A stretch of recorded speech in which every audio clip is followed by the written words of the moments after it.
Taped live in front of a studio audience inside the Commoner, located inside Hotel Monaco. It's OGCooking, a look at food, culture, and people with your host, Olga George. Welcome to OGCooking. I'm your host, Olga George. Today, we're talking food.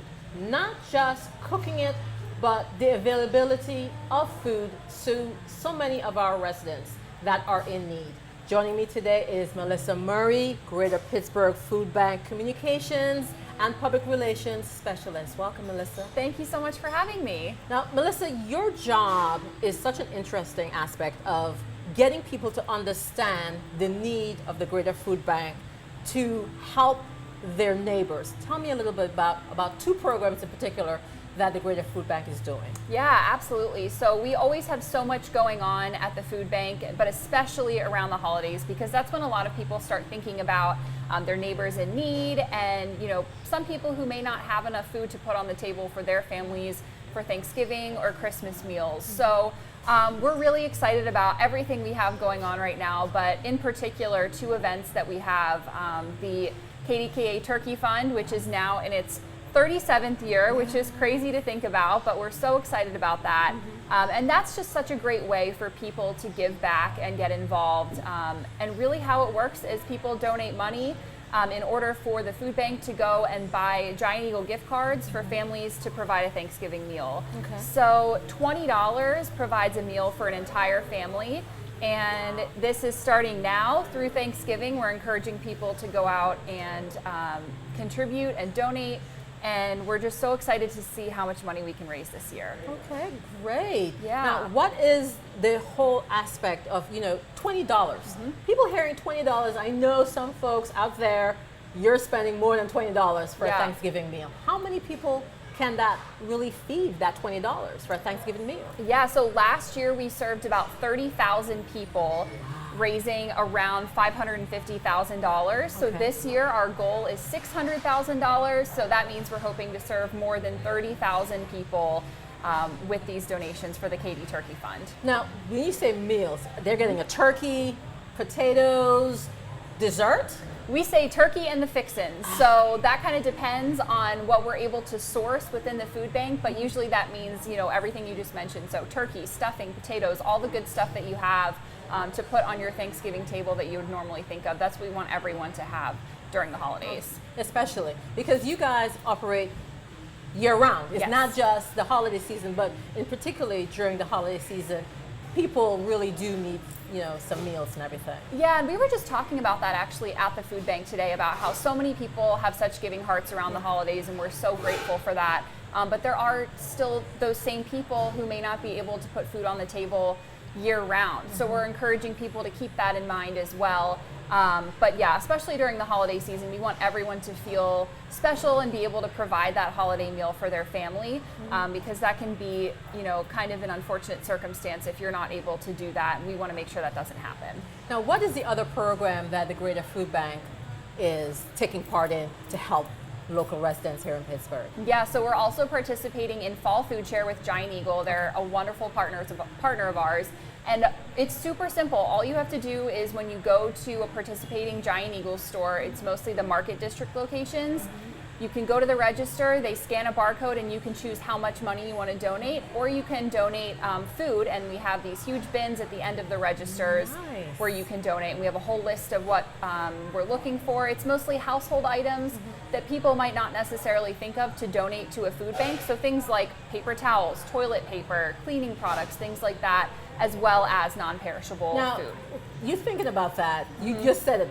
I would never even think that you guys would need those paper products or even cleaning stuff because you're a food bank. Exactly. Why would you need those items? So this is something that I learned recently. I just joined the food bank a couple months ago actually, and one thing that I learned is you can't use food stamps to buy things like diapers. And so when you go to a food bank and you see something like that there, you're probably going to grab it if you feel like that's something you need for your family. So we want to make sure that those items are available to people who may need them if they're relying on things like SNAP, food stamps, to provide for their families. Now, I'm going to jump back a little bit to the KD Turkey Fund. Yes. individuals get gift cards, right? And they purchase the meals themselves. Yes. But if they come to a food bank, you guys provide different food items for them. How realistic is it that people can make meals out of the food bank provides to them?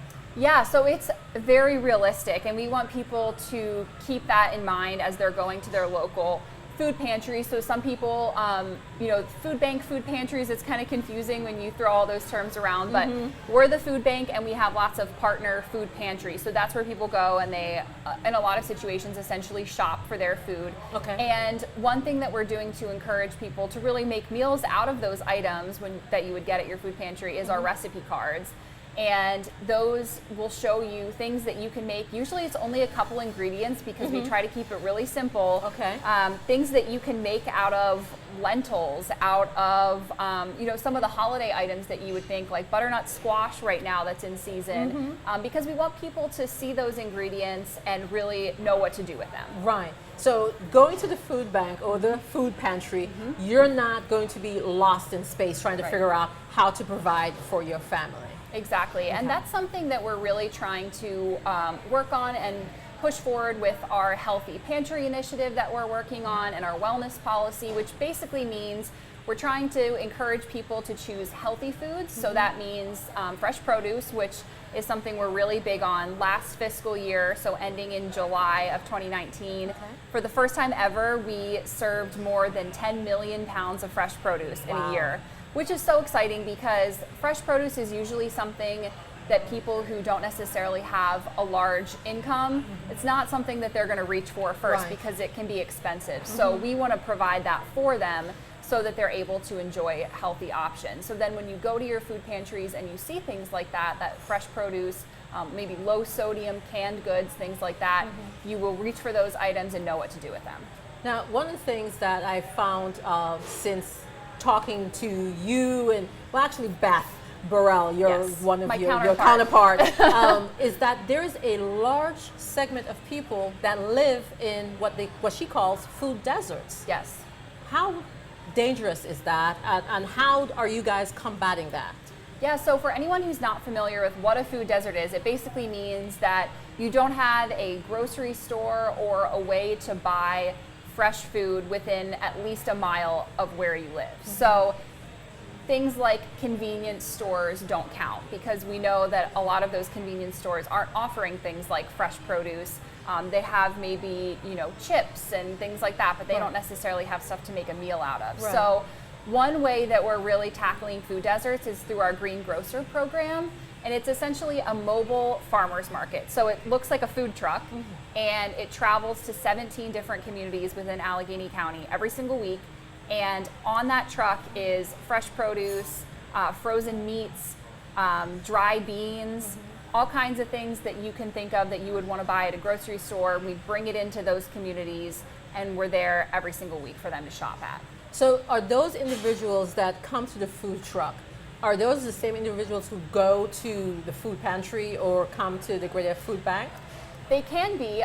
It's also really open to anyone. So it's basically just a grocery store on wheels, or a farmer's market on wheels. Right. And so I could go to a Green Grocer store or Green Grocer stop. Anyone who goes to a pantry could. So it's not really limited. Going to the truck is not limited to your income. Correct. Or your need as though you're going to a food pantry. Yes. We like to say for Green Grocer, all are welcome. So anyone can shop there. And the prices are really affordable too, which is helpful to those folks who really have a limited fixed income.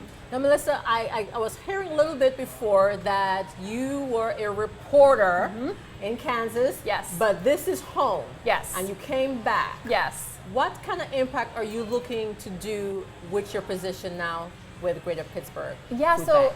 as a reporter, it's all about getting stories out into the community. And that's one thing that I always loved when it came to news was the storytelling. And so what I'm really trying to do with Beth at the food bank is to tell those stories about people who we serve, the people who work at the food bank to serve those folks, and just kind of share the message about what we do at the food bank and how people can get involved, how they can donate, volunteer, and really just understand what food insecurity is like in southwestern Pennsylvania. It's 1 in 7 people. That's how many people are food insecure. And so we want to make sure that we can obviously lessen the number of people who are food insecure, but also just help people understand what that looks like.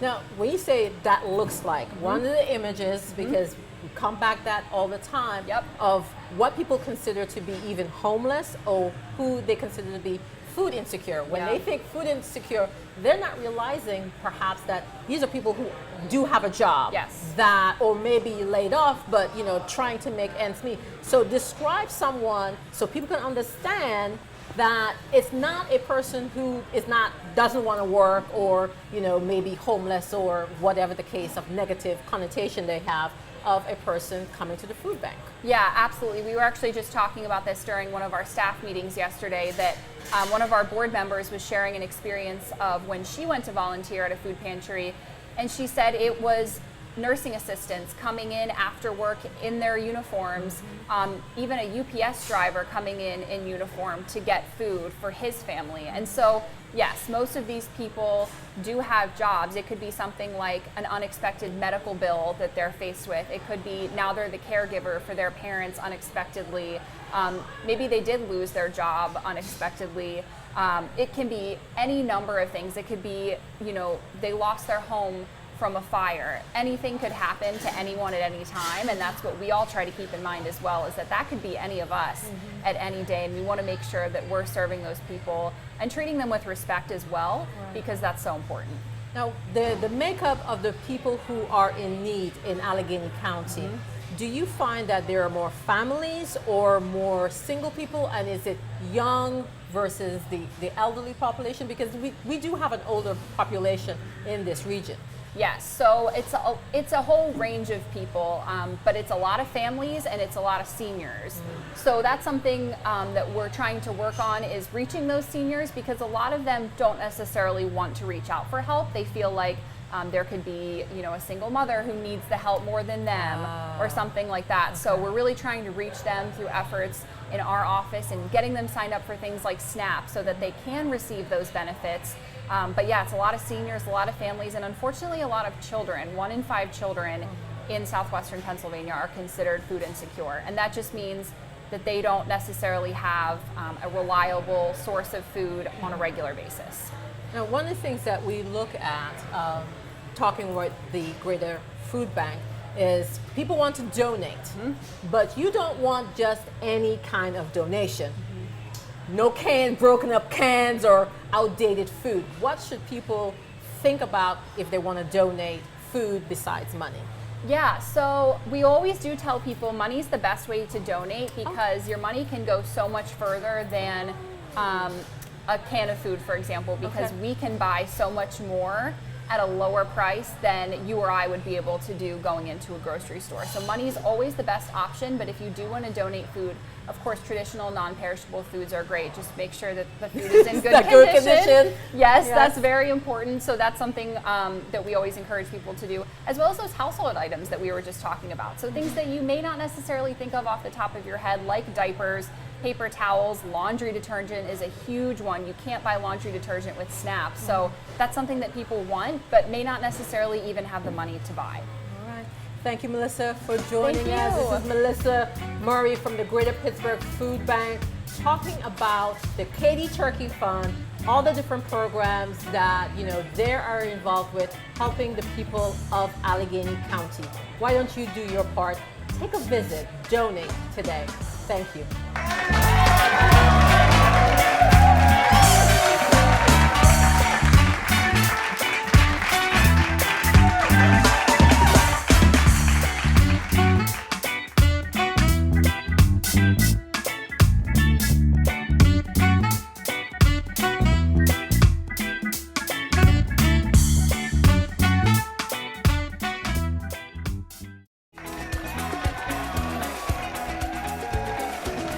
Welcome back to OGCooking. Joining me now is Scott Hilty. He's the general manager for the restaurant, The Commoner, where we tape. Welcome, Scott. How are you doing? Doing very well. Tell me, what is upcoming for The Commoner? So in December, we have several events. The first event that we have is called Repeal Day. It's on December 7th. It's about the prohibition of the 1930s, basically. Ooh. So we have special cocktails. Okay. We also are doing a special sit-down dinner, prefix menu that our chef is preparing for that. And then going forward, of course, everybody knows about our Breakfast with Santa and Reindeer on the Roof.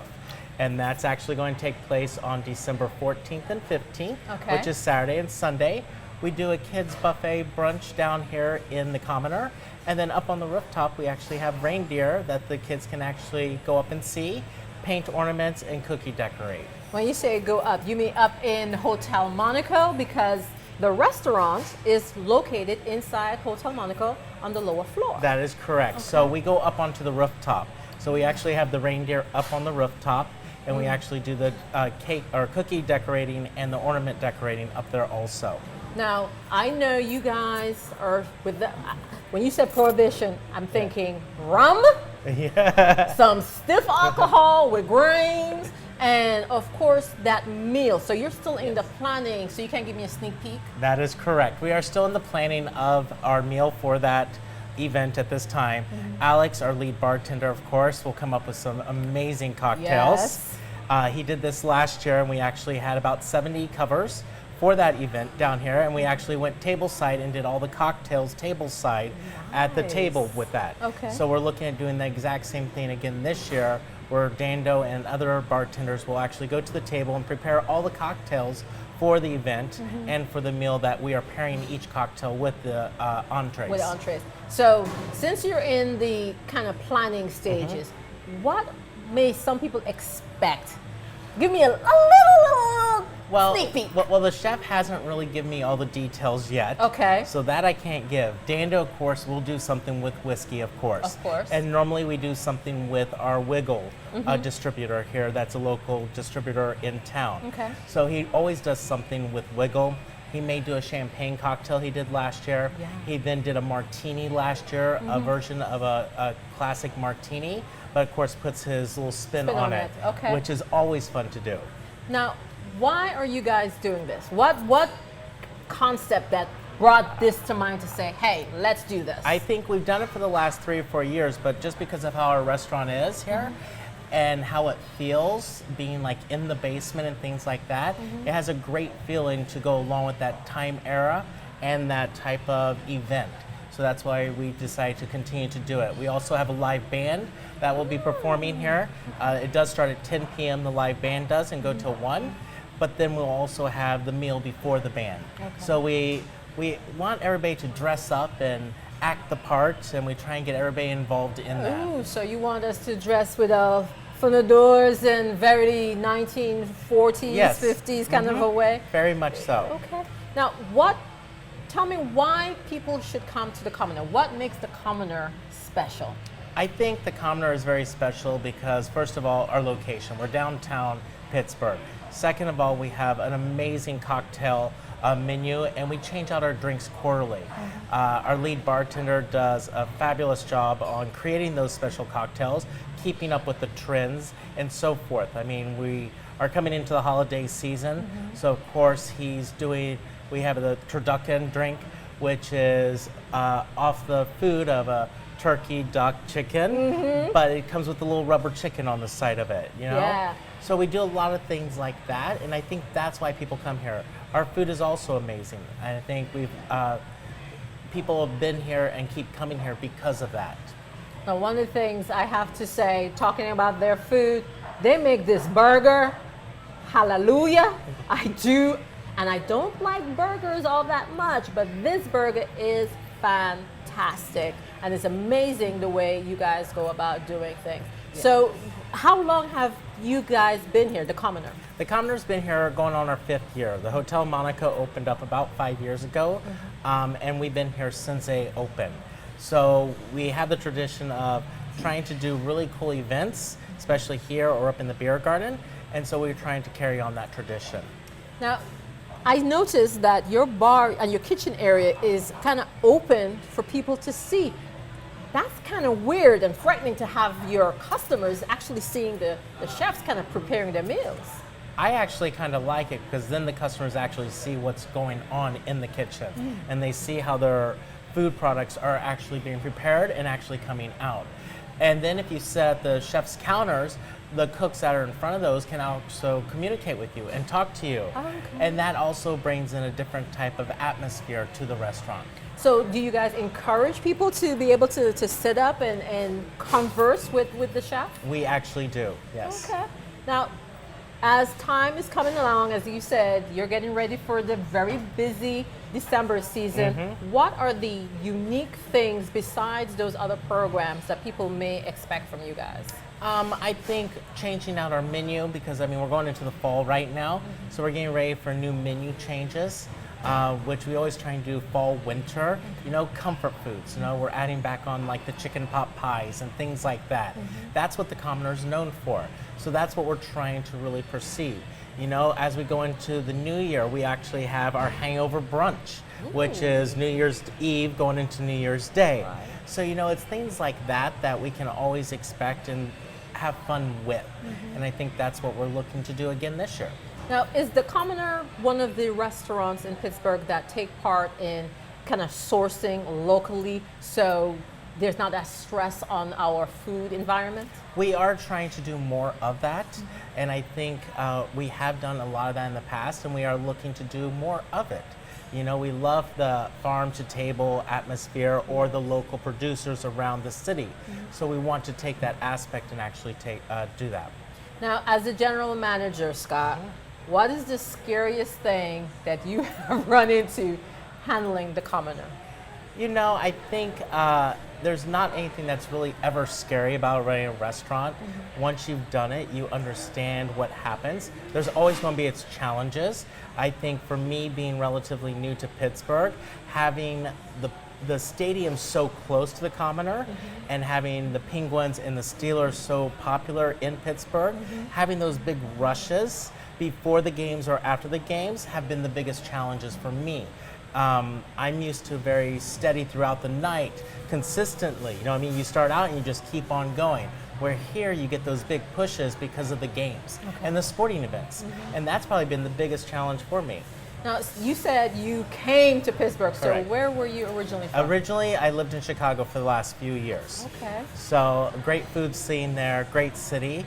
I had a job opportunity to come here and decided to come to Pittsburgh. Much smaller town, but it's really enjoyable. There's a lot to do in this city. So the vibe food-wise, because a lot of people say Pittsburgh is the next food destination. What do you think about that? I would agree with that. There's a lot of upcoming restaurants in this town. They have great trends that they're trying to follow, and I think that's great to show Pittsburgh what other cities have been offering or are doing. And I think Pittsburgh is jumping on the bandwagon for that. Now, since you're the general manager, I'm bringing some girlfriends down. What should I eat? I already had Alex in the first episode, and he told me what I need to drink. What should I eat? And don't do the burger, that's mine. But what else should someone really want to get the taste and flavor of the Commoner? I think one of our signature dishes here is probably our pork chop. Pork chop? Yeah, and we actually... You didn't tell me about the pork chop. Yes, we have a pork chop here that is fired in the wood oven, so it's really nice. Okay. It does change seasonally, so the starches and the vegetables change with it. Most of the time we do have some type of red cabbage with it, either braised red cabbage. Okay. The potatoes do change, but the pork chop, it's a double pork chop, and it's just really juicy. It really is. That's probably one of my favorites on the meal or on the menu. I would also say our fish dish right now, which is a branzino, which I really love. Or, of course, one of our infamous ribeye steaks. Well, explain a little bit about the branzino, because most people here may think red snapper or just tilapia. A lot of people know tilapia, but you're introducing something different. Right. So the branzino we do as a whole fish. We do stuff it with like lemon and herbs. And we do fire roast it, so it comes out really nice and flaky, and it's a delicious fish. I mean, it just really is. And the size of it is great for one person. Oh, I was about to say this size No. for two. Okay, so I don't have to share at all. All right. Now tell me a little bit of the braised ribs. The pork chop, you mean? No, we have the pork chop. We have the ribeye. Ribeye. The ribeye. Of course, ribeye. Everybody loves ribeye. We live in Pittsburgh. Yes. Of course, you have to have a ribeye. Steak and potatoes. Steak and potatoes. Yes. The portion is extremely large. Let me put it that way. More for the men than for the women? I would say so, yes. Yeah, I've noticed that in Pittsburgh. Everybody loves their portions very large in the city. Yeah, unfortunately. Well, not unfortunately, but you know, we don't want to expand our waistline, which is easy eating good food. Correct. Right. So, I mean, we do have great steak products on our menu, and we constantly change those out. So, you know, you come to a restaurant, you think of steak and potatoes, and especially Pittsburgh. Yes. Now, one of the strangest things is that coming down into the basement, the decor is just so, the vibe is just so exciting. Is that deliberate? I think it was. When they built the hotel and the restaurant, they had this space down here that they never really used, I guess, when it was the law offices. But with the industrial look, they really want to go Pittsburgh being steel industrial. And if you look at our restaurant, we have a lot of steel. We have a lot of industrial. To me, it's almost very minimal also because of how things are very simple. It's not over the top. So it's the steel, the lighting, even the furniture, just very simple, but gives you that cool vibe. So people coming here don't have to pretend to be anything but themselves. That is and then correct. come down, enjoy a good meal, and relax. Now, one of the things that we talked about before was the commoner looking to kind of reinvent, not reinvent, but more bring back family time. That is correct. What are you guys working, how you're working towards that? Where is that at this stage? There's a few things that we're looking at trying to do this year or in the next year coming up starting in January. Looking at having private events monthly with the chef creating menus so people can enjoy together. Also creating that Sunday fun day, family day is what I call it. Instead of having mom cook, bring them here and let us cook and do more family style meals for them and things like that. So that's what we're trying to do with the whole family thing. I think when people do come here, they are coming with their families or they're coming for events or they're celebrating birthdays and things like that. So that's still part of their family, but in a different way. And I think people come to this restaurant because they like that. And I think the vibe, like you said, the vibe is a great vibe for coming out for a birthday party or a bachelorette party or even a wedding party we've had. So I mean, there's so many families that are coming here that we really enjoy. All right. Thank you, Scott Hilty, the general manager for the Commoner. It's located downtown Pittsburgh, right inside Hotel Monaco. You do not want to miss this place. It is so lovely, so inviting, and I thank you for allowing us to tape here, but also for being such a lovely host. Thank you very much. All right. See you next time, guys.